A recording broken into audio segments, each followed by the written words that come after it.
All right, welcome back to Words of the Wise. Today I have Chief Sapino from Guilford Technical Community College in North Carolina. He has 30 years experience in law enforcement. Really looking forward to this episode. So welcome, Chief Sapino. Thank you so much for being here. Thank you for having me. Of course, I'm really looking forward to it. I feel like our past conversations, there's been a lot of really good back and forth conversation about a few different topics. But first, I would like to maybe give some background on you. 30 years is a long time. So anything you'd like to share about how you got started, where you Sure. came from, and how you got here today? Absolutely. It goes quick, I can tell you that. So whoever's watching, know that it goes quick. Before you know it, it'll be over. I started my career in South Florida. I worked for Delray Beach Police Department, and I worked 26 years there. I served in pretty much every capacity from road patrol to internal affairs to investigations, worked all the way up to assistant chief. After 26 years, I decided it was time to retire. I wanted to relocate and have a change of seasons. And I was looking and very interested in college policing. So I had the opportunity to come to Guilford Technical Community College. It's the third largest community college in North Carolina, and I applied, and I was fortunate enough to get the position. And I've been here for the last 4 years, and I can tell you it's very different than municipal policing, but it's truly a career extender. So if anyone's looking to retirement and they still have some gas in the tank and they would like to continue on making a positive difference, I would really encourage them to look into college law enforcement. Thank you. I love that. And I'm curious to know, did you have, throughout your 30-year career, did you have any mentors that helped you along the way? And what are some of the things that they taught you? Because I see you shaking your head yes. Yeah, So, absolutely. I think at every stage, I had a mentor. If it was being a new detective, that helped transform me to be a better detective. From being a supervisor and going through the ranks, having a supervisor that was my superior, teaching me how to be a good supervisor, how to interact with the officers, what not to do and what to do. mm, So definitely being a mentor or having a mentor was crucial to my professional and personal development. And what's nice about it is that as you go through the ranks and you've had the privilege of being mentored, you become a mentee and yeah. you're able to pass that knowledge from generation to generation. And it's nice to see people that you've worked with follow that guidance and get promoted throughout um, the chain. It's nice to see that.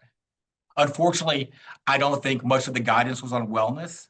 This was a 30-year career, so most of it was on operational Mhm. knowledge. But as I became an assistant chief, I saw really a transition where people started being concerned about the officer well-being as opposed to making arrests. Yeah. And I love that you said that because you were mentored, that allowed you to then be a mentor for other people. And Absolutely. it's this ripple effect. And I really believe in that. I believe that like if you help people, then they will want to help people. And it's this like ongoing forever deed, and maybe it doesn't feel that way, but you have such an opportunity to impact other people's lives for the long term and to improve, your organization. So I love that you said that. And I think it's beyond that. When you're making a positive difference and you're teaching them the right way to do it, not only is it benefiting you as a department and increasing your legitimacy within the community, but the community is also benefiting because they're getting quality service and they're seeing you as a person that can relate to them and they're getting the benefit of a quality law enforcement department. 100%. I know you said that when you came into this community college setting that it's a career extender. What is the difference, or what is maybe the key difference between your previous agency, which I know is a really large agency, to more of that community college setting? What are you seeing as the key differences to create that longevity? I think, unfortunately, sometimes in law enforcement in a municipality, you have to deal with a lot of ills of society, Mm, a lot of bad situations that really damage both the person dealing with it and the law enforcement. And sometimes that can strain the relationship between the police department and the community.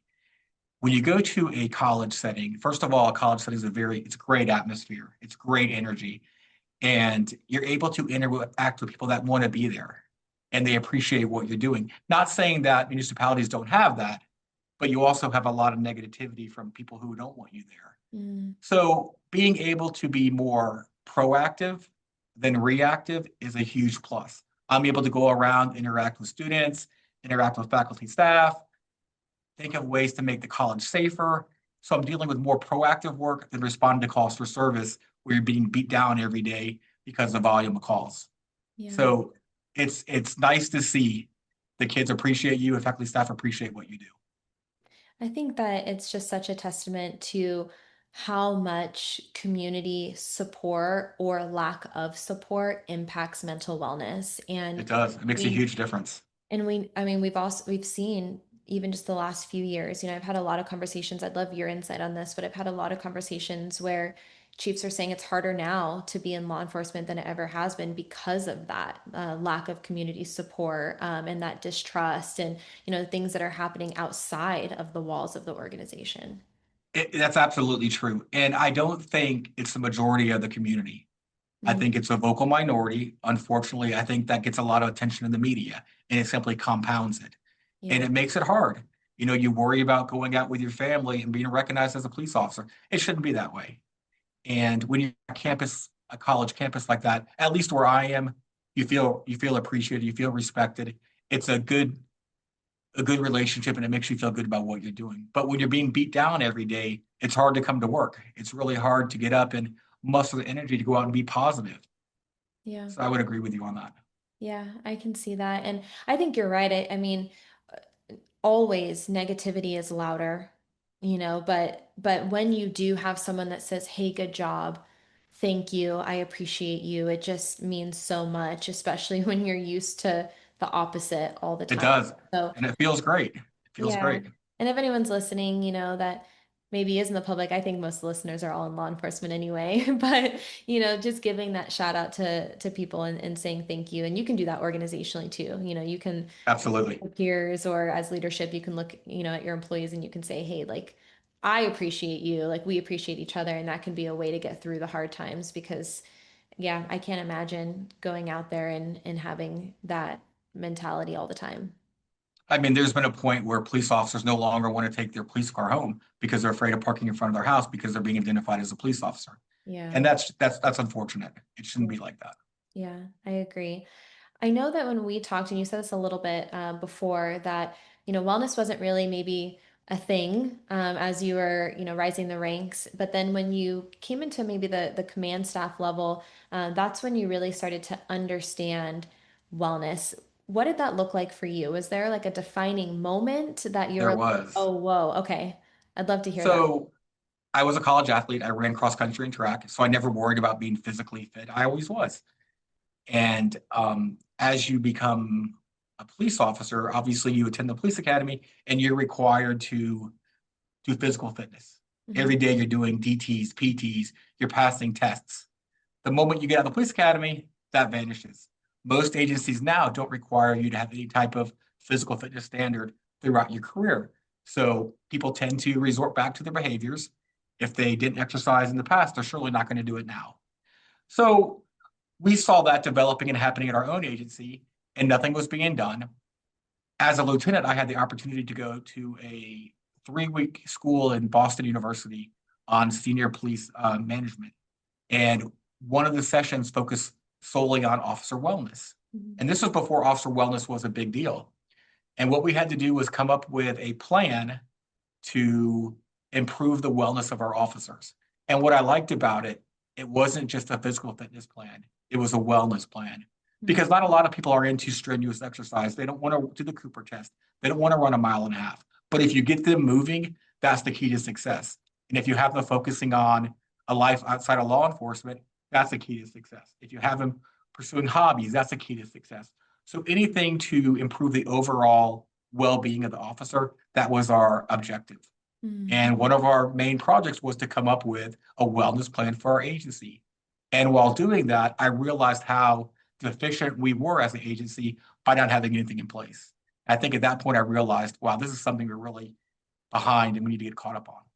Yeah, I really like that you said it's not a fitness plan, it's a wellness plan. Absolutely. And some of the things that you said, like, was really taking kind of that holistic viewpoint of like, how can we make sure that we're, approaching all these different things so that people feel like there's something for them. What did that plan look like exactly? Are you able to kind of like outline what you guys? Yeah, so unfortunately, it never developed fully like I wanted it to initially. It Yeah, has since grown into that and it's very holistic and offer a lot of services. But initially it morphed into a fitness plan and sure. people that were fit took advantage of it. And the people who were a little intimidated by that really did benefit from it. Mhm. So the initial rollout wasn't ideal, but over time it developed into a wellness program that had peer counselors, that had um, CISM teams. It had counseling other than EAP that was police related, police officer related. So they really do a good job now, but definitely the rollout was a little tough Yeah. because And everyone was focusing on fitness. yeah, and I think too, it's tough because sometimes starting with the physical is a good strategy if people aren't open to the mental wellness side of things, because we know that there's still resistance and stigma sometimes with the mental wellness side of things. So sometimes it is a really good strategy to start with something that people can relate to. Almost everyone who, is in law enforcement or who's listening has some sort of experience with physical fitness, Sure, even if sure, it was like PE class or whatever. And so saying like, hey, like physical wellness or physical fitness helps you to feel better. I think most people can get on board with that. So sometimes it is a good strategy to like kick something off. But then it's like, how do you, relay the message and create a culture where people understand that mental wellness is also important and sure. you really need to have both. Absolutely, absolutely. Yeah, Totally agree. And I think it's important to offer it department wide. A lot of times we focus just on sworn police officers, but a large component is our support staff also. So yeah, incorporating them into the equation. And sometimes that's a little more challenging with the fitness because they don't have the routine or established physical fitness pattern that some officers may have. yeah. My question for you, because this is one of the things that I run into is, we kind of have this um, dynamic right now. And we talked about this actually. I have a lot of people who are like, oh, like, um, the older guys like don't want the resources because like they're resistant to it, and I'm like, actually I found it to be the opposite. Like I feel like the people who have been in this career a long time are actually the ones that are like, okay, well now I have back stuff. Like now, like I'm getting closer to retirement and I'm thinking about my longevity a little bit more, and so they tend to be the ones, in my opinion, that are reaching for the resources more readily because they're in a position of like, okay, now I need to deal with it or, want to focus on it. And then we have the younger officers that are receptive to it, but it's like, how do you get them to do it when they don't feel hurt yet or, and take more of that proactive approach? Why do you think that so many officers wait until they're burned out or they're injured to take advantage of wellness resources and to take care of themselves? I don't think they relate to it. Mm, So I say that my department is comprised mainly of retirees. hmm. So we've all had a 25-year career somewhere else, and now we retired and now we're working at the college. And being diagnosed with I don't know, torn rotator cuff or waking up each day and having back pain, realizing that there's a solution for it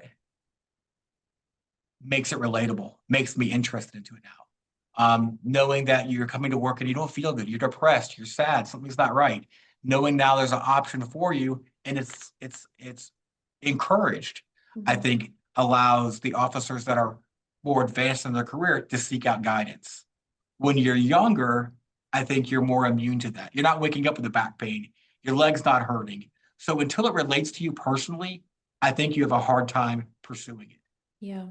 And I think that's what makes a difference. My guys, and I spoke about a wellness plan with my guys, and they can't wait to get it.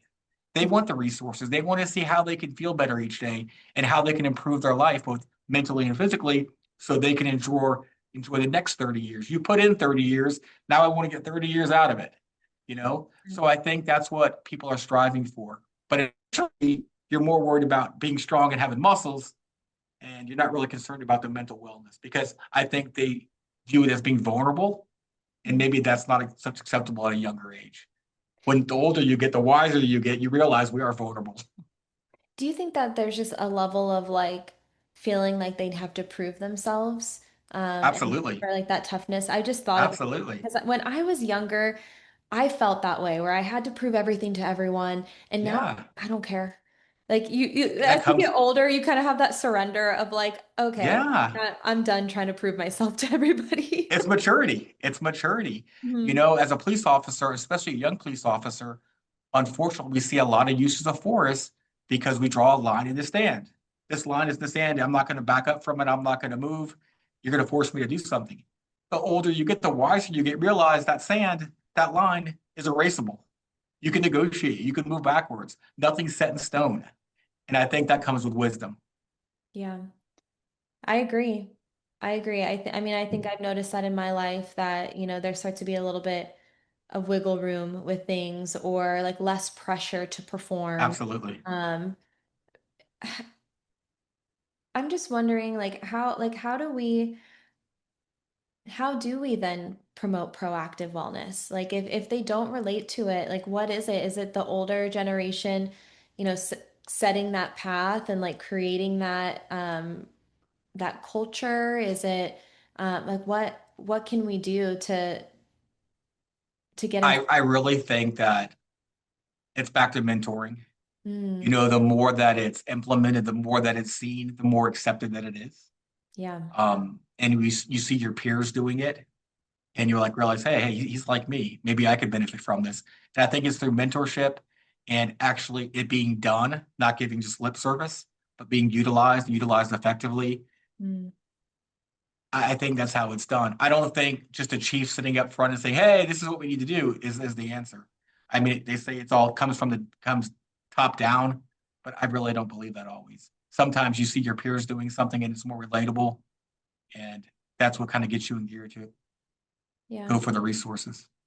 A little bit of accountability of like, okay, my peers are doing it, or someone Yep, I really respect that's close to me is doing it. And so therefore I sure. feel more accountable. That makes sense. It makes it relatable because now someone your own age, your peers are having issues and they're getting help for it.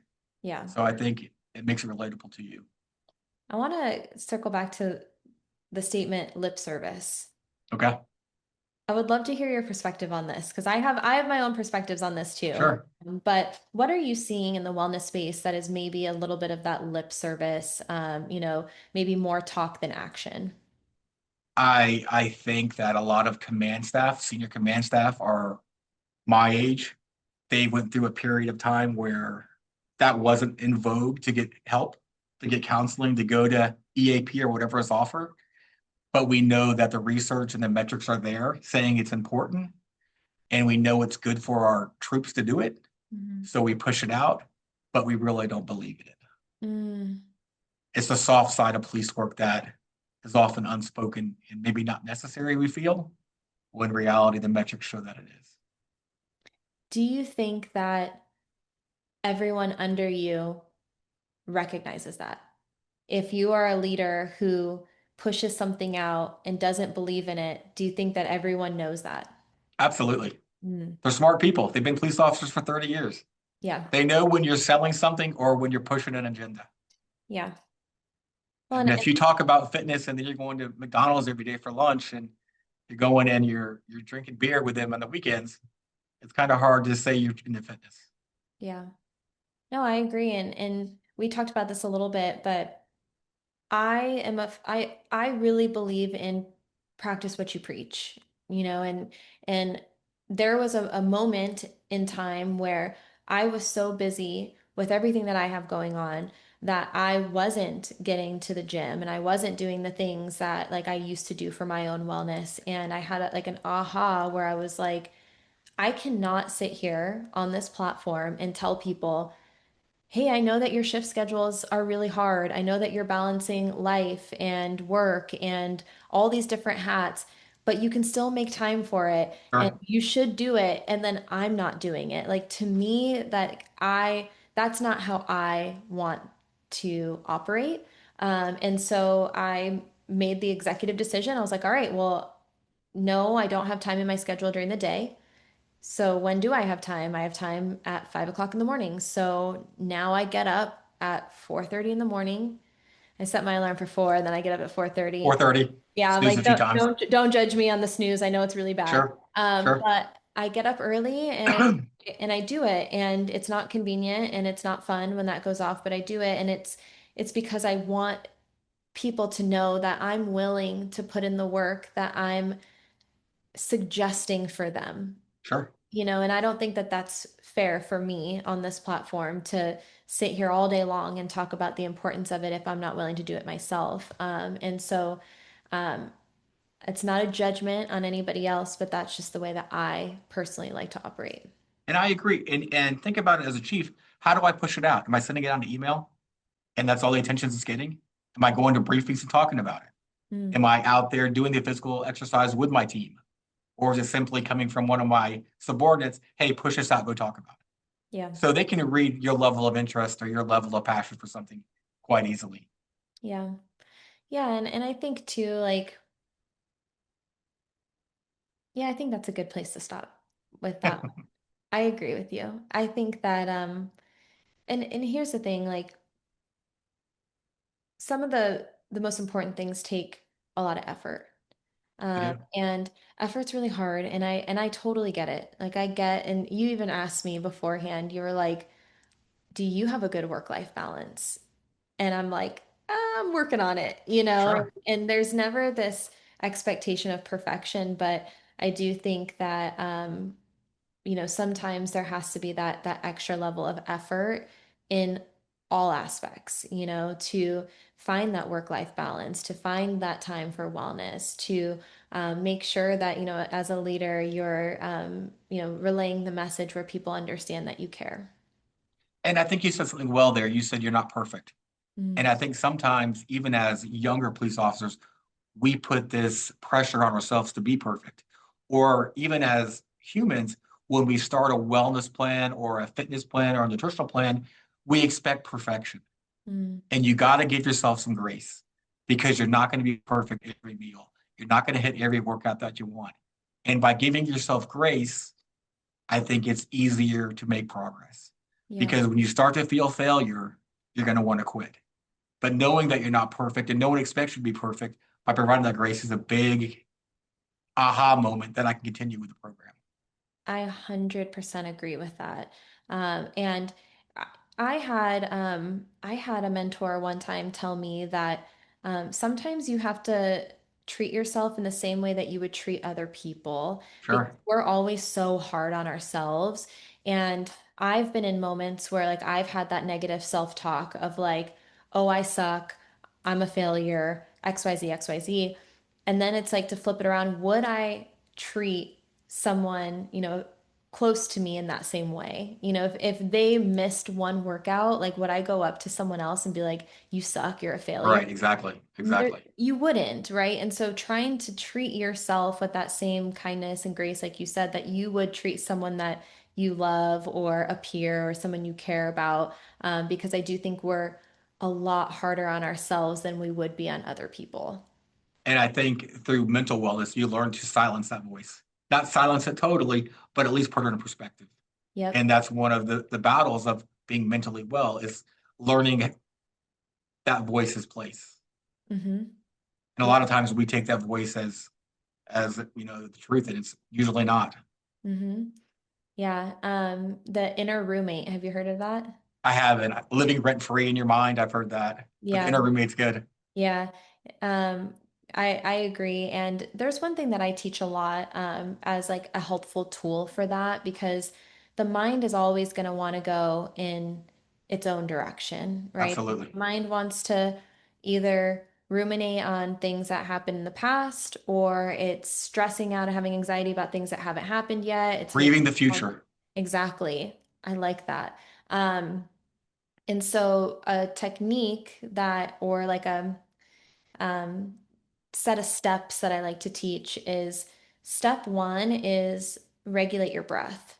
Like that's the number one thing that you want to do because your breath is going to follow your mind. So if your mind is erratic, your breath is erratic. So the first thing that we want to do, like when you're like in this like mental space of, past or future, regulate the breath. So try to make it more even. And that's the easiest way, just even breathing in and out. Once you can do that, then you start to regulate the mind. So it brings you into this space of mindfulness, right? You're focusing on regulation of the breath, it's regulating the nervous system, and then it's going to regulate your mind to come more into that present moment. And then it regulates actions and reactions. And so, in the context of what we're talking about right now, if you start to have that, like, I suck, I'm a failure, regulate the breath, regulate the nervous system. Your mind is going to stop going there because it's going to come back into the present moment. And now you're not going to have that severe reaction of like, I'm going to quit. Um, Absolutely. or like, that's it, I'm done. So that's like maybe a little tool for your tool belt. Yeah, absolutely. And I found that beneficial when I wake up at 3 o'clock in the morning and I'm stressing about X, Y, or Z, and I start doing the box breathing. Yep. And within 2 or 3 cycles, I'm back to sleep. So it's Yep. just calming your mind is very helpful for us. And I know they teach that to officers who are responding to calls for service. Mhm. Before you get there, before you jump out of the car and your heart rate is racing, slow down your breathing. And I think that's going to really can change law enforcement and probably reduce the amount of force that is used on some cases Yeah. because we're not emotionally charged. We're kind of back balanced and it helps us to de escalate the situation. It's hard to de escalate when your mind's racing and your adrenaline's racing. Absolutely. And it's trying to find a baseline as much as you can, right? It's regulation. And that can be beforehand and it can be after. Sure. But it starts with that self-awareness. And we talked about this a little bit and the importance of that because if you're not mindful or aware that these things are happening, then there's no way to be able to address it. How do you think that we can encourage more self-awareness in the law enforcement space? Surrounding yourself with a good support staff. Mm, Mine's my wife. If I if I go home and I'm a hot mess, how can I come back to work and expect to run an organization when I can't even control what I'm doing myself? But communicating with her and that kind of grounds you in reality and it quiets the voice in your head. Sometimes just speaking out loud helps silence that voice. And I really think by having a good support network in place, both in law enforcement and outside of law enforcement, is beneficial. yeah. It helps you stay grounded as a person. Yeah, I like that. And I've heard a few times that like sometimes you need people in your life that are going to call you out. Absolutely. My You wife's know? good at that. I think it's good to have people in your life that are going to lovingly do that, you Yeah, know? and that's absolutely you need that. Yeah. You need it both for the positive and the negative because sometimes, like you said, I'm a loser. I didn't do this well. This was a horrible day. They put you back on track that you're really not that. Hmm. They become the positive voice when your inner voice is negative. Yeah.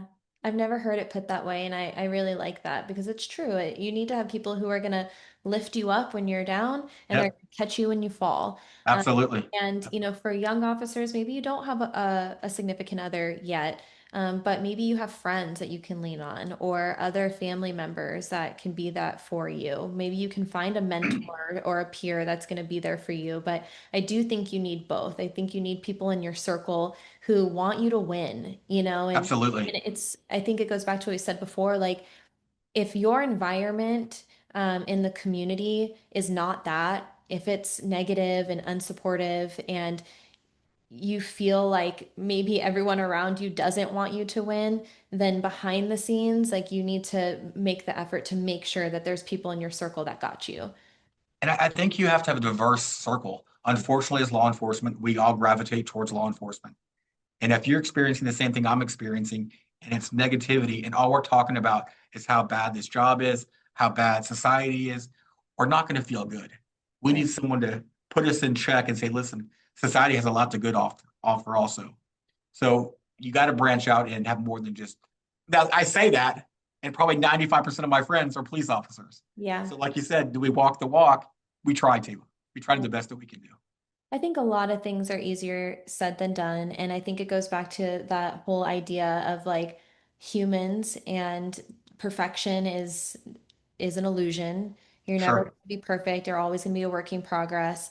But I think that if you can, at least like we said, have that self-awareness of like, okay, like, am I being negative? Is everything that I'm saying having to do with how things are bad at work or at home or whatever it is. And then how can you find something that's maybe a little bit more positive and beneficial for your longevity? Because we know that if you stay in that vicious negative cycle for a long period of time, that it's not going to benefit you mentally, Absolutely. Or physically, your work or your employees or the community you serve. yeah, or your family. Yep. And I see it personally. When I start having moments like that, I withdraw. Mhm. I start living in my mind and kind of blocking out everything else. And my wife's good about picking that up. Hey, what are you doing? What are you thinking about? And we're able to move on. But it's important to have people in your life like that. Yeah, I agree. And I'm so glad that you have that. I'm glad that you Me have too. Me too. your wife to lift you up. I wanted to really backtrack a little bit. You talked about how at an academy, there's this standard for physical fitness. And then once you graduate, there really isn't that standard anymore. And it makes it really hard because people kind of fall into old habits. We also know that shift work is really hard, the different hours, the accessibility to healthy food on the streets, especially if you're working graves. And so, maybe you start to see that slip. And I'm going to ask maybe a controversial question. Um, Sure. and do you think that wellness should be required? Or fitness should be required I post do. academy. Okay. I do. We're entrusted with saving lives. And we here at GTCC have a fire academy and we have a police academy. And every day I see both recruit firefighters and firefighters coming out here and training and running up these stairs. And I look around at some of my coworkers, not so much here, but in the law enforcement community, and think if they had to run up those stairs to save someone's life, could they do it? Mm, And they probably couldn't. They'd probably have a heart attack halfway up. mhm. So if my primary job is to potentially save lives, I got to be fit to do it. Yeah. That's what we signed up to do. If you don't want to do it, then maybe you should be in that room. Saying that, I do think that the agency has a responsibility to allow you to maintain your fitness while working. And Mm, that's where the hard sell becomes. yeah. Because if I'm allocating time for my employees to exercise, to work on their fitness, and I work for a municipality, are you going to allow the other municipality employees to do the same thing? And that's usually the rub Mm, because they're not going to allow everyone in the city to take a 45-minute break every other day to exercise. yeah. And that's where a good city manager or a town manager needs to realize that we're in a different job than other people. And we're not always the same. And a lot of times they like to treat us the same for uniformity, so everyone gets the same, but we're not the same. We do a different job. So, yes, I think it should be required, but I do think that the agency should allow for training while on the job. Understood. And I think you should have a standard. You should have to pass it. The military does, firefighters do. Why are we an exception? Yeah. No, and I'm honestly on board with that. And I have had a lot of conversations with individuals who agree. And I also have had a lot of conversations with individuals who are really frustrated with that idea of, well, if we can't provide it for everyone, then you guys don't get it. And that's for a lot of different initiatives. And then it's like, okay, and you have these law enforcement agencies that are like, great, well then give it to everybody as long as we get it. Like we don't care if everyone else gets it. And they're like, well, now Right. we can't afford to do it, so that means That's no. exactly what it is. Yeah, and so I can see that being a challenge. And I agree with you. I think that the stressors are different, the shifts are different, the job is different. And I think if you present that, I think a lot of it is not that they don't want to, they just don't understand the differences. And if you could articulate the differences between the suicide rates, the burnout, the lack of people coming back to the job in the profession, um, death after 5 years on retirement, I think all those make a valid point to why it's appropriate and important. And it's not just the same as everyone else. Yeah.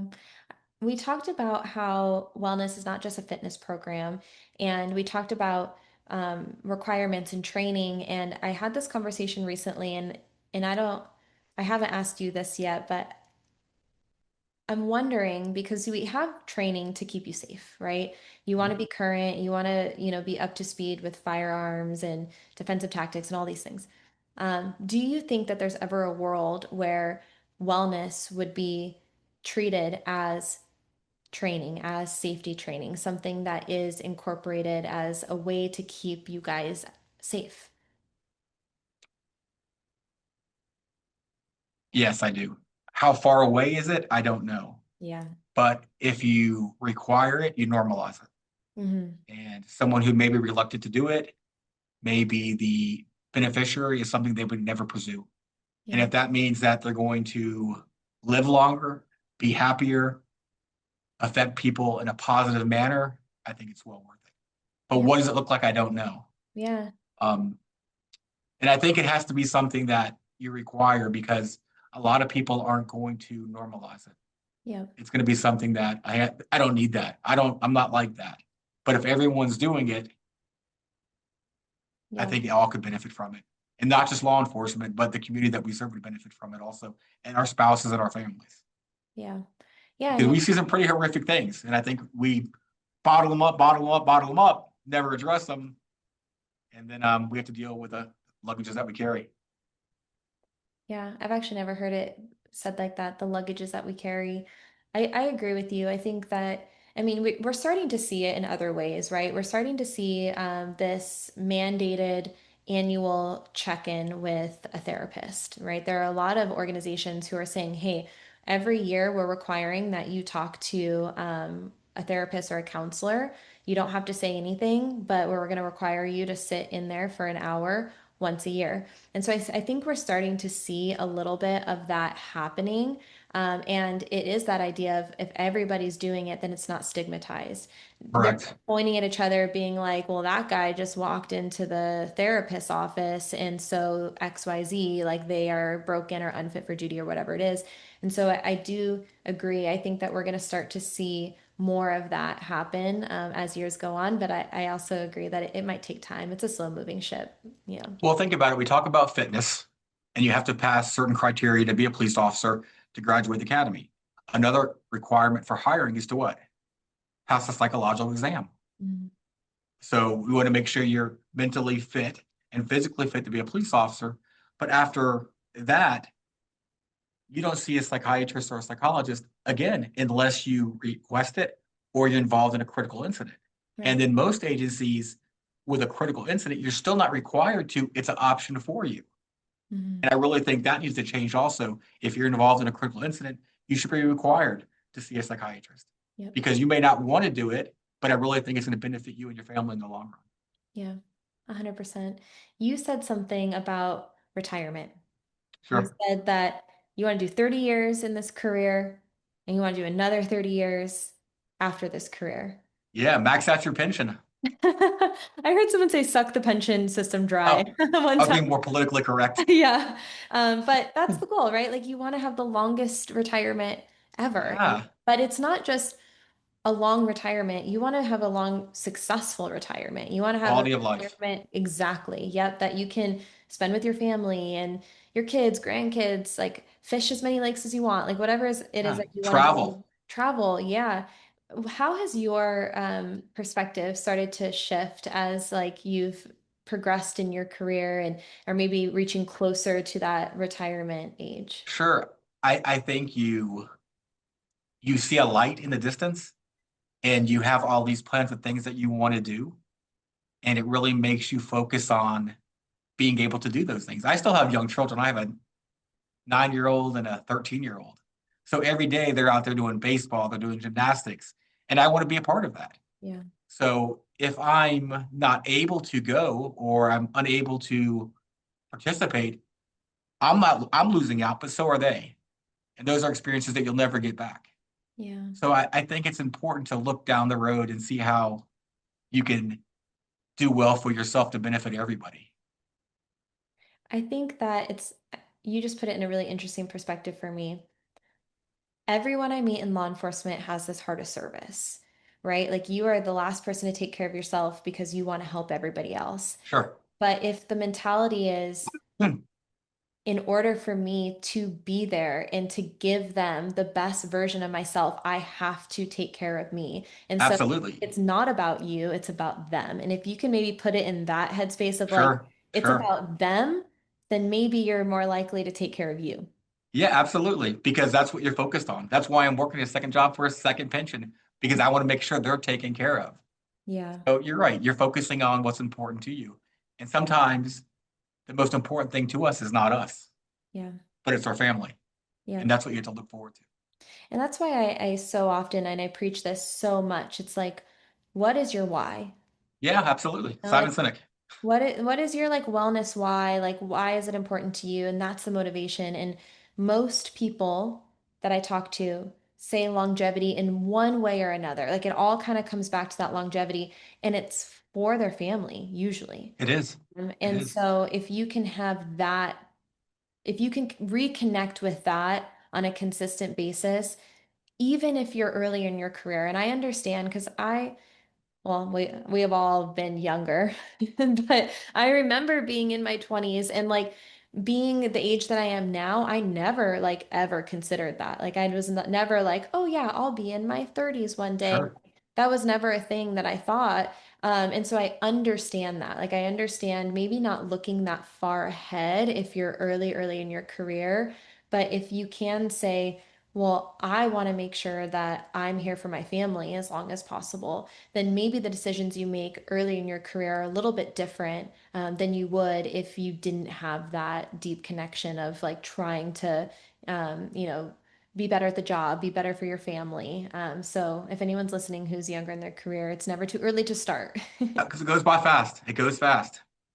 It When I does. was in the FBI Academy, we had a wellness class. We were required to take wellness classes, and it was physical, it was mental, it was wellness, nutrition.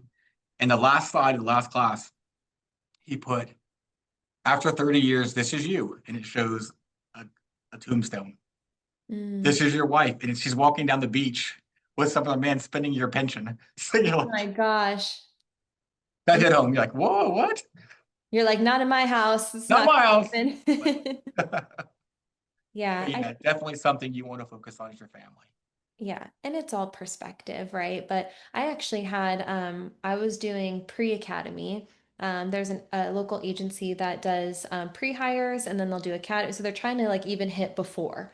Um, Sure. and there was, I mean, they're all so young, but there was this one young man, yeah, I guess, kid. And he came up and he had a wedding ring on and he was like, hey, and he's asking me all these questions like, what can I do for this and this and this? And like, my wife is pregnant and what can she do? You know, because I know I'm going to go home and she's going to be like, why didn't you ask for like advice for me? You know, and so, and I was giving him, you know, answering his questions and he's like, okay, he's like, I just want to make sure that I have a really long career and I don't get injured. And I was like, whoa. Like, how can we cultivate that? And how can we maintain that? You know, Sure. especially like 3 years in, 5 years, that 7 to 8 year mark. Like, how can we maintain that like excitement and that mentality of like, what can I do? Because I want to have a long career and I want to be here with my family. I really think it all comes down to being grounded outside of law enforcement because the job can be draining Mm, and it shows you a lot of negativity.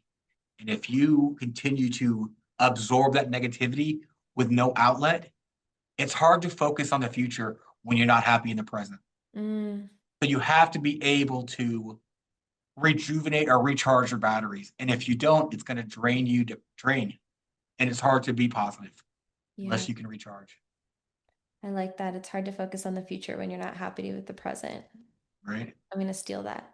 You can have it.